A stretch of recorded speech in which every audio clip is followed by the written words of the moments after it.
3। करनाल में 3 दिवसीय 11वां मेगा सब्जी एक्सपो 2025 का आयोजन होगा और आपको बता दें कि आज एक्सपो में प्रदेश भर के हजारों किसान शामिल होंगे। तो कार्यक्रम में शिरकत करने पहुंचे कृषि मंत्री श्याम सिंह राणा, ये बड़ी जानकारी। सीएम और कृषि मंत्री श्याम सिंह राणा किसानों को सम्मानित करेंगे। बागवानी और मधुमक्खी पालन की वैश्विक तकनीकों से रूबरू होंगे किसान। हरियाणा उद्यान विभाग सब्जी उत्कृष्टता केंद्र में ये आयोजन इसका किया जा रहा है। तो ये बड़ी जानकारी आपको दे रही हैं। करनाल में 3 दिवसीय 11वां मेगा सब्जी एक्सपो 2025 का आयोजन किया गया है और ये कुछ तस्वीरें हम आपको दिखा रहे हैं, जहां पर आप साफ तौर पर देख पा रहे हैं कि कार्यक्रम में कृषि मंत्री श्याम सिंह राणा पहुंचे हैं। सीएम और कृषि मंत्री श्याम सिंह राणा किसानों को सम्मानित करेंगे। तो बागवानी और मधुमक्खी पालन की वैश्विक तकनीकों से किसानों को रूबरू करवाया जाएगा। कृषि मंत्री श्याम सिंह राणा को आप तस्वीर में देख पा रहे हैं, कार्यक्रम में पहुंचे, उनका वहां पर स्वागत किया गया है और सीएम भी पहुंचेंगे। उनको अब आपको बता दें कि किसानों को सम्मानित करते हुए आज नजर आएंगे। बागवानी और मधुमक्खी पालन की वैश्विक तकनीकों से रूबरू होंगे किसान। तो देखिए, मधुमक्खी पालन हो या फिर बागवानी हो, विशेष तकनीक जो होती है वैश्विक तौर पर वो आज किसानों को दिखाई जाएगी, उनको समझाया जाएगा किस तरीके से और भी ज्यादा टेक्निक्स आप सीख पाएं।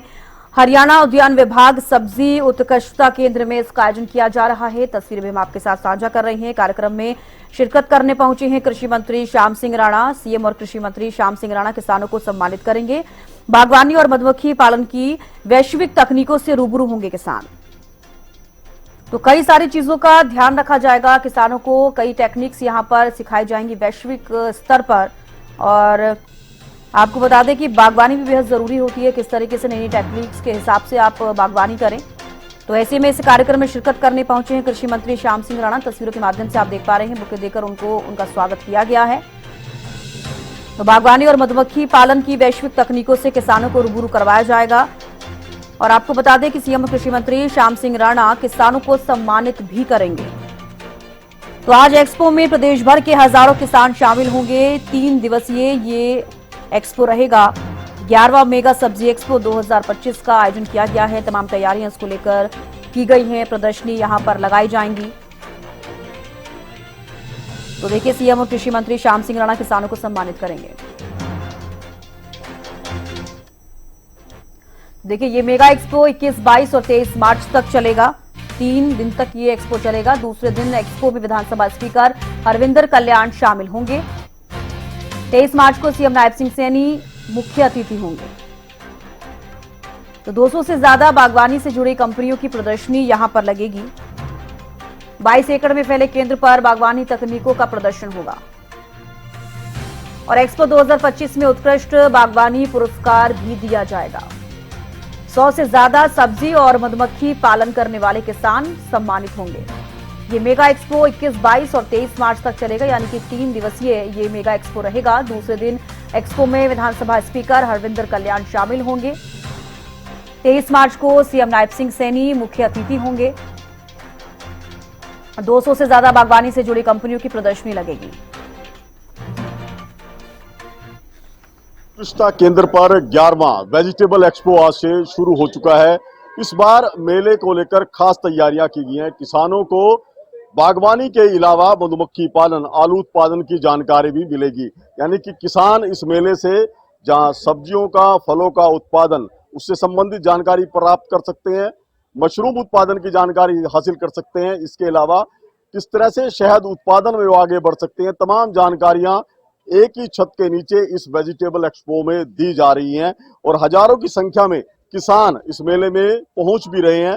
खास तरह की जानकारियां रखी गई हैं कि किसानों को किस तरह से बागवानी से जोड़ा जाए ताकि उनकी आमदन बढ़े। इसके अलावा वैल्यू एडिशन वो अपने प्रोडक्ट में किस तरह से कर सकते हैं, किस तरह से अपनी फसल को ज्यादा भाव में वो बेच पाए, इसको लेकर भी तैयारी की गई। यहाँ पर एमएचयू का एक स्टॉल है, एक खास तरह का स्टॉल है कि फूल जिनकी जो आयु है वो महज 2 से 3 दिनों की मानी जाती है, उसके बाद शायद फूलों से कुछ आमदन ना हो। लेकिन ये एमएचयू की तरफ से एक प्रयास किया गया है कि किस तरह से फूलों में वैल्यू एडिशन किया गया है, जिससे किसान, महिलाएं और ऐसे उद्यमी जो नवाचार करना चाहते हैं वो किस तरह से फूलों से स्वरोजगार के अवसर पैदा कर सकते हैं। आप देख सकते हैं कि किस तरह से ये फूलों को प्रिजर्व किया गया है, इस तरह से ब्यूटिफिकेशन अपने गार्डन में, अपने ड्राइंग रूम में इस तरह से किया जा सकता है। ये सब बिल्कुल प्राकृतिक है। यहाँ डॉक्टर किरण है एमएचयू से, उनसे बात कर लेते हैं कि किस तरह का है ये और क्या कुछ फायदे जो है किसानों के लिए देखते हैं। हम सबसे पहले जानना चाहेंगे कि ये किस तरह का कंसेप्ट है। देखिए ये फ्लोरिकल्चर फूलों के ऊपर है कि किसान फूलों की खेती की तरफ बढ़े विविधीकरण के लिए। और फूलों में 3 तरह से मूल्यवर्धन कैसे किया जा सकता है, मूल्यवर्धन से और उद्यमिता या एंटरप्रेन्योरशिप कैसे बढ़ाई जा सकती है। युवा है हमारे या महिलाएं हैं जिनमें कला है, जो क्रिएटिव हैं, वो इससे कैसे ज़्यादा आमदनी पा सकते हैं। जैसे फूलों में 3 तरह से मूल्यवर्धन किया जा सकता है। फ्रेश फूलों में, ताज़ा फूलों में आप बुके बनाइए, गाड़ियों का डेकोरेशन, तो फूल के कंपैरिजन में आपको उसमें ज़्यादा प्राइस मिलता है क्योंकि क्रिएटिविटी है उसमें। दूसरा सूखे फूलों में मूल्यवर्धन, जिससे कि जैसे आप ये नीचे देख रहे हैं रेजिन आर्ट से बनी हुई चीज़ें हैं, सूखे फूलों से बनती हैं। फोटो फ्रेम बना सकते हैं ड्राई फूल से, ड्राई फ्लावर के भी डेकोरेशन के आइटम्स बनती हैं। तीसरा जो मूल्यवर्धन है वो हम कर सकते हैं प्रोसेस प्रोडक्ट बना के, जैसे कि फूलों से हर्बल टी बनती है, ये फ्रेम्स हैं जो ड्राई फ्लावर से बनी हुई है, और फ्रेश फ्लावर में बुके बना के। और प्रोसेस जो प्रोडक्ट है उनमें जैसे कि आप रोज़ से देखते हैं, रोज़ का स्क्वैश बना लीजिए, आप शरबत बनाइए, जैम बना सकते हैं, गुलकंद बना सकते हैं। हर्बल टी का कंसेप्ट बहुत आ रहा है तो उसमें फूलों का उपयोग होता है। और प्रोसेस प्रोडक्ट में हमारे जैसे कि फूलों से हर्बल गुलाल कलर, ये प्रोसेस प्रोडक्ट हैं फूलों के। तो फूलों में मूल्यवर्धन करके कैसे ज़्यादा आमदनी फार्मर ले सकते हैं। और जो हमारे यूथ हैं, जो युवा हैं, वो ये छोटे छोटे क्रिएटिव हैं और वो तो ये छोटे एंटरप्रेन्योरशिप अपना शुरू कर सकते हैं फूलों में मूल्यवर्धन करके। क्या फायदा देखते हैं कि हॉर्टिकल्चर को फिलहाल ऐसा माना जाता था कि 2-3 दिन की लाइफ है फूलों की, यदि उससे आमदन होगी तो होगी, और लेकिन ये जिस तरह से नवाचार आप कर रहे हैं, इसको क्या लगता है कि किस तरह से आगे बढ़ सकता है, क्योंकि काफी स्कोप है इसमें। जी बिल्कुल स्कोप है। जैसे अभी शहरीकरण ज़्यादा बढ़ रहा है, स्पेस की कमी है, डेकोरेशन के आइटम ज़्यादा चाहिए, और लोगों भारत में अभी खरीदने की भी उनकी है कि सबकी सैलरी बढ़ रही है, सबके पास सोर्स ऑफ इनकम है। तो जितने भी सिटीज़ हैं, जैसे अभी हरियाणा, हमारे यहाँ करनाल के नज़दीक में दिल्ली है, चंडीगढ़ है, मेट्रोपॉलिटन जो सिटी है, उनमें ये सारी, जैसे कि ये टेरेरियम है फॉर एग्जाम्पल, तो ये घर में डाइनिंग रूम में आपके रखने के लिए डेकोरेटिव आइटम्स हैं, इनके शोरूम्स खोले जा रहे हैं अलग से, जैसे को इसको अपने बिजनेस की तरह अगर शुरू करना है, छोटे बिजनेस की तरह। तो एमएचयू इसमें किस तरह से मदद करेगा किसानों की, कि किसान जो है जो हॉर्टिकल्चर में है इस ट्रैक पर आ सके।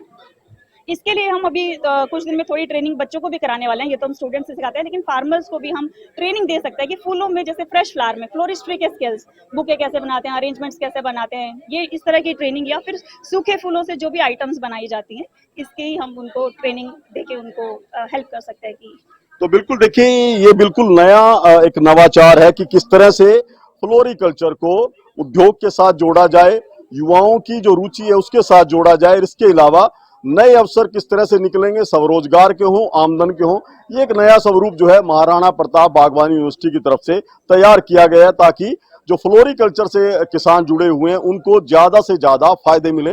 डॉक्टर विजय हमारे साथ है, उनसे बात कर लेते हैं। डॉक्टर साहब, देख रहे हैं कि एक ही स्टॉल पर कई तरह की जानकारियां हैं, मधुमक्खी से लेकर आलू उत्पादन है, वेजिटेबल्स हैं, फ्रूट्स हैं, ये तमाम तरह की जानकारी। इस बार ये खासियत क्यों रखी गई है इस मेले की? ये सर ये है कि आप देख रहे हो हमारे जो किसान भाई हैं या आज जो युवा है जिनको रोजगार नहीं मिल रहा है, बेरोजगार हैं पढ़ लिख के भी, तो उनको आज काम की, नौकरी की बहुत जरूरत है, और जो सरकारी नौकरी की तरफ भागना चाहते हैं तो वहाँ आपको पता है उसकी लिमिटेशन है।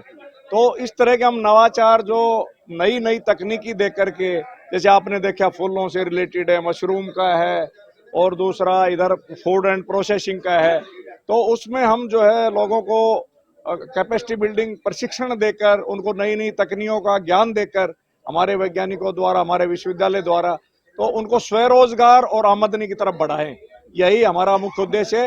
ये समझो कि खेती से उद्यमिता का विकास की तरफ उनको ले जाएं, ताकि उनको स्वरोजगार मिले, आमदनी मिले और उनके परिवार की आय बढ़े, उनका परिवार खुशहाल हो। तो बिल्कुल देखिए, ये 11वें सब्जी मेले का एक मूल उद्देश्य है कि किस तरह से किसानों को बागवानी से जोड़ा जाए, किस तरह से उनकी आमदन को बढ़ाया जाए, इसके अलावा स्वरोजगार के अवसर पैदा किया जाए, ये इस मेले का उद्देश्य है। और अभी इस मेले में हजारों की संख्या में किसान जो है पूरे प्रदेश से पहुंच भी रहे हैं। हरियाणा न्यूज से करनाल से महेंद्र सिंह।